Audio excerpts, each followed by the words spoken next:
Hello বন্ধুরা, good morning. আমি চলে এসেছি একটা নতুন ভিডিও নিয়ে। আচ্ছা, আগের ভিডিওতে আমি কিন্তু আমার ইন্ট্রোডাকশান দিইনি। আমি সন্দীপ। আমি ব্যাংকে সার্ভিস করি, মানে পাবলিক সেক্টর ব্যাংকে। তো এখন চাকরি সূত্রে আমি সাউথ চব্বিশ পরগনা আছি, ওয়েস্ট বেঙ্গল সাউথ চব্বিশ পরগনা। তো সেই সূত্রেই আমার এই গ্রামের এখানে থাকা। যদিও আমি উইকলি বা সপ্তাহে দুবার আমি কলকাতায় যাই আর সেখানে থাকি, সেখানে আমার ফ্যামিলি থাকে। তো সাউথ চব্বিশ পরগনা আমার গ্রাম আছে, গ্রামের বাড়ি আছে, তো আমি সেখানেও থাকি যখন অফিস ডেজ থাকে। তো সেই সূত্রে আমি এই চারিদিকে নেচারকে আরও ভালো করে জানা, ভালো করে দেখা আর তোমাদের সামনে এটা তুলে ধরা। তো আজকে বলি যে আজকে আমরা যাচ্ছি কাঁটামারি। তো সেখান থেকে যাব একটা ছোট বোটে করে সুন্দরবনের পাশ দিয়ে দেখব কেমন ম্যানগ্রোভ জঙ্গল, আর ওখানে কিছু মানুষের কথা শুনবো। তোমরা আমার সাথে থাকো আর দেখতে থাকো ভিডিওটা। অলরেডি চলে এসেছি, আমরা যে লঞ্চে করে যাব আর উঠে গেছি। লঞ্চ অলরেডি ছেড়ে দিয়েছে। দেখতে পাচ্ছ তোমরা যে ভিউটা কতটা সুন্দর, একদম সিনিক বিউটি যাকে বলে। আজকে এমনি কোনো পার্টিকুলার আইল্যান্ড যাব এমন কিছু নেই ব্যাপারটা। তো যেখানেই যাচ্ছে একবার ঘুরবো, কিছুক্ষণ বেশ মানে যাব, গিয়ে দেখবো কোনো একটা আইল্যান্ডে, সেই আইল্যান্ড থেকে সুন্দরবনটা কেমন লাগছে সেটা তোমাদেরকে সবাইকে দেখাবো। আর কিছু মানুষের কাছ থেকে কথা শুনবো যে তাদের যে অভিজ্ঞতা সুন্দরবনের সম্পর্কে, সেটাও তোমাদেরকে শোনাবো। তোমরা অবশ্যই দেখতে থাকো।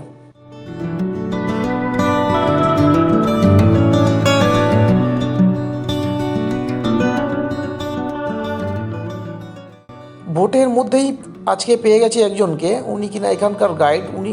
ওনার কাছ থেকে শুনে নিই আমাদের সুন্দরবনের বেশ কিছু ইনফরমেশন। আপনারা জঙ্গলের দিকে লক্ষ্য রাখুন, কোথায় এসেছেন, জঙ্গলটা কি আছে আমাদের সেটা আমি বলে দিচ্ছি। এটা হচ্ছে মরিচঝাঁপি জঙ্গল।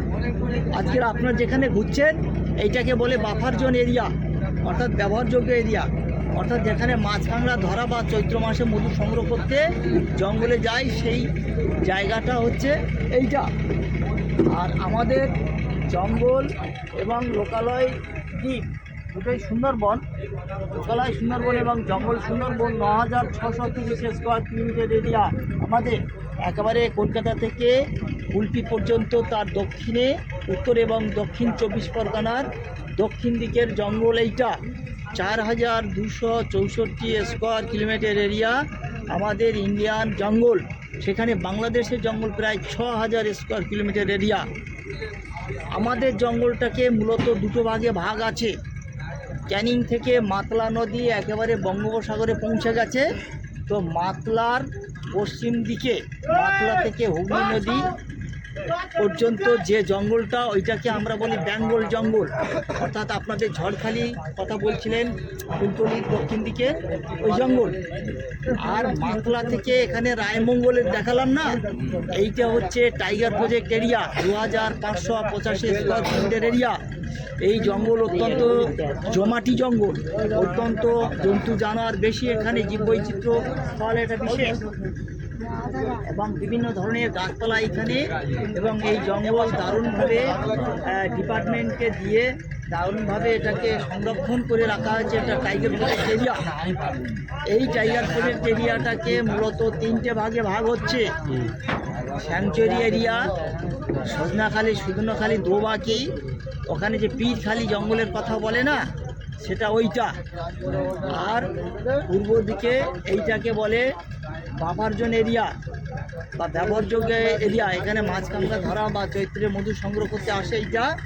কারণ অতীতে তো জঙ্গলে কিছু মানুষ জীবন জীবিকা চালাতো, সেই ট্র্যাডিশনটা বজায় এখানে আছে, সেই জায়গাটা এইটা। আর এছাড়া এই বাফার জোন এরিয়া আর স্যাংচুয়ারি এরিয়া অর্থাৎ সজনাখালির দিকটা, এই দুটো বাদে একবার দক্ষিণ দিকে ১৩৩০ স্কোয়ার কিলোমিটার এরিয়া, এইটা হচ্ছে core area, proper core area. Core area অর্থ কী না, সেখানে মাছ কাঁকড়া ধরা, মধু সংগ্রহ করা বা ট্যুরিস্টরা যাবে না সেখানে।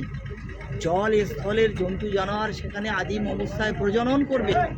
একমাত্র ফরেস্ট ডিপার্টমেন্টের কর্মচারী সেটাকে ডিউটি করবে যেন কেউ ওখানে না যায়। আর কি না, যেহেতু বাফার জোন এরিয়া, জল এবং স্থলের জন্তু জানোয়ারের খাবার, মাছ পটকা, মধু ইত্যাদি মানুষ নিয়ে যায় বৈধ পারমিশনে।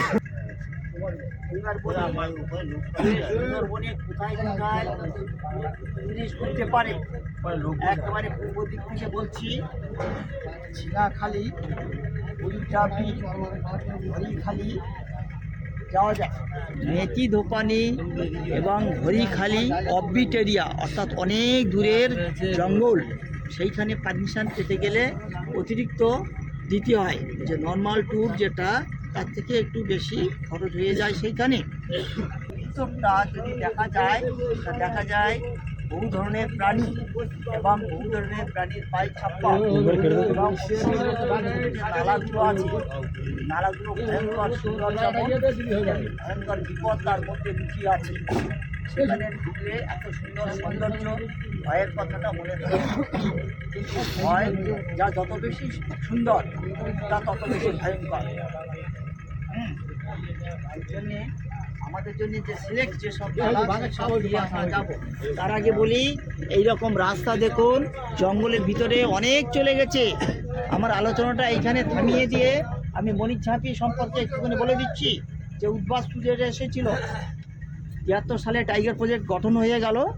তারপরে এখানে কয়েক হাজার হেক্টর জঙ্গল পরিষ্কার করে মাটির বাঁধ দেওয়া হয়েছিল চারিদিকে লোনা জল আটকানোর জন্যে। তার মধ্যে মাটির রাস্তা দেওয়া হয়েছিল ঘন ঘন, তারির উপরে ঝাউ গাছ, ইউক্যালিপটাস, সোনাঝুরি এবং তারির মাঝখানে ছিল নারকেল গাছ লাগানো ছিল। ফরেস্ট ডিপার্টমেন্টের উদ্দেশ্য হচ্ছে কি, যে কাঠের গাছগুলো ম্যাচুর হয়ে গেলে কেটে নেবে, আর বাকি থাকবে নারকেল শিল্প এখানে থাকবে। ৭৭ সালে বামফ্রন্ট গভর্নমেন্ট এলো। ৭৮ সালে আপনার মধ্যপ্রদেশের দণ্ডকারণ থেকে উদ্বাস্তুরা এখানে চলে এলো। ৭৮, ৭৯, ৮০ শেষে কেন্দ্র সরকারের নির্দেশে রাজ্য সরকার তাদের এখান থেকে তুলে নিয়ে গেছিল। তারপরে এই যে প্লান্টেশনটা কী হলো, হয়তো রক্ষণাবেক্ষণ হয়নি, আবার নদী বাঁধ ভেঙে গিয়ে জল ঢুকে জলের সাথে ম্যানগ্রোভ বীজ দিয়ে আবার গাছপালা হয়ে গেছে। দেখুন কি সুন্দর, জঙ্গলের ভিতরে ছোট ছোট নালা, ভয়ঙ্কর সুন্দর নালা। এইসব নালার ভিতরে যখন মাছ কাঁকড়া ধরতে যায় ছোট নৌকাতে, যেহেতু নালা ছোট, পাড় থেকে লাফ দিয়ে নৌকায় করে ফিশারম্যানদের নিয়ে চলে যায়। এবার বলি যে এই জঙ্গলে এখন কি কি জন্তু জানোয়ার আছে। কুমির এবং বাঘ ইকো সিস্টেমের শীর্ষে আছে। এছাড়া স্পটেড ডিয়ার অর্থাৎ চিতল হরিণ জঙ্গলে আছে। ওয়াইল্ড বোর, বুনো শুয়োর, সেটা আমাদের লোকালে পাওয়া যায়, সেটা এখানে আছে। এছাড়া আছে ওয়াটার অর্থাৎ ভোঁদড় এখানে আছে, দু ধরনের আছে। ওয়াটার মনিটর লেজার্ড অর্থাৎ গোসাপ এখানে আছে। এছাড়া আছে jungle cat, leopard cat, fishing cat, 3 ধরনের বিড়াল আছে, অর্থাৎ জঙ্গল বিড়াল, চিতা বিড়াল এবং মেছো বিড়াল এখানে আছে। এছাড়া আছে গন্ধগোকুল বা সোরেল যেটাকে বলে, সেটা আছে। বড় বেজির মতো দেখতে বা আতপ চালের গন্ধ লাগে না, এটা আছে। আর জঙ্গলে আছে রেড জঙ্গল ফক্স আছে, এটা অনেক পরে পরেই আমাদের নজরে চলে এসেছে।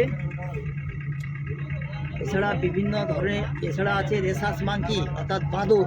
পৃথিবীতে যত রকমের বাঁদর আছে তার মধ্যে আমাদের সুন্দরবনের বাঁদর মানুষের কাছে ভালো পোষ মানতে পারে। এরা জঙ্গলের ভিতরে যেতে যেতে আপনাদের দেখা হয়ে যাবে। এছাড়া জলে আছে 3 ধরনের শুশুক আছে, আর জলে আছে 7 থেকে 8 প্রজাতির কচ্ছপ আছে, যেটা 25 থেকে 30 কেজি ওজনের। এছাড়া জলে 3 ধরনের অলিভ রিডলে বা সামুদ্রিক কাঁটা আছে, যার ওজন 75 থেকে 80 কেজি অনেক সময় হয়ে যেতে পারে, এরকম আছে। আর জলে বহু ধরনের সাপ আছে, কিন্তু জলের সাপ নির্বিষ সাপ হয়। কিন্তু এখানে একটা সাপ আছে সুন্দরবনে, তাকে বলে ডিপ সি স্নেক, লোকাল ভাষায় একে বলে জল কেরাল। কেরাল হচ্ছে আবিধানিক শব্দ, অর্থাৎ বৈঠা। যার এই সাপের লেজের দিকটা বৈঠার মতো পাতলা, জল ঠেলে চলতে পারে, প্রায় 10-12 ফুট লম্বা হয়, চওড়া, কালো এবং হলুদ রিং এটা, এবং কামড়ালে অপার্থ মৃত্যু হয় কিন্তু রাজি না। আর ল্যান্ডে, জঙ্গলে মনোক্লেড, এক্সপেক্টেক্লেড এবং কিং কোবরা এখানে আছে। এরা বিষাক্ত এবং ভয়ঙ্কর।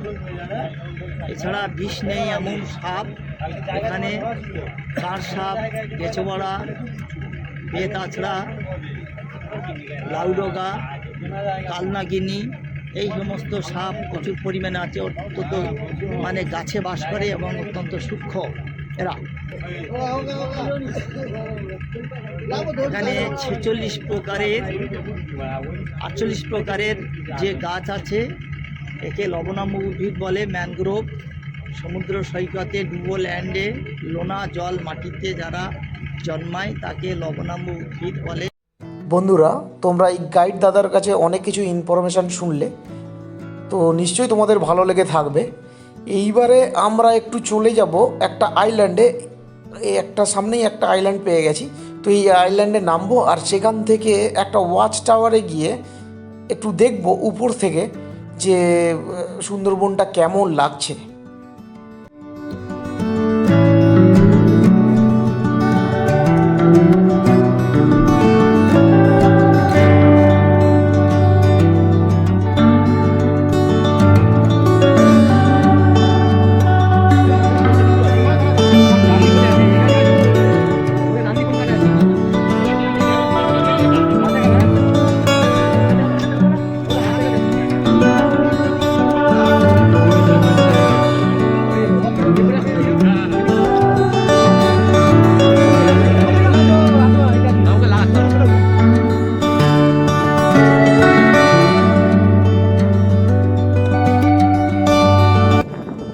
হ্যাঁ বন্ধুরা, আমরা অলরেডি নেমে গেছি লঞ্চ থেকে আর আইল্যান্ডে প্রবেশ করে গেছি। সেখান থেকে অনেকটা দূরে হাঁটতে হাঁটতে একটা ওয়াচ টাওয়ারের কাছে এসেছি। সেই ওয়াচ টাওয়ারটা যথেষ্ট লম্বা আর অনেক সিঁড়ি আছে। সেই সিঁড়ি বেয়ে আমরা উঠে গেছি উপরে, আর উপর থেকে কেমন ভিউ সেটা তোমাদেরকে দেখাবো।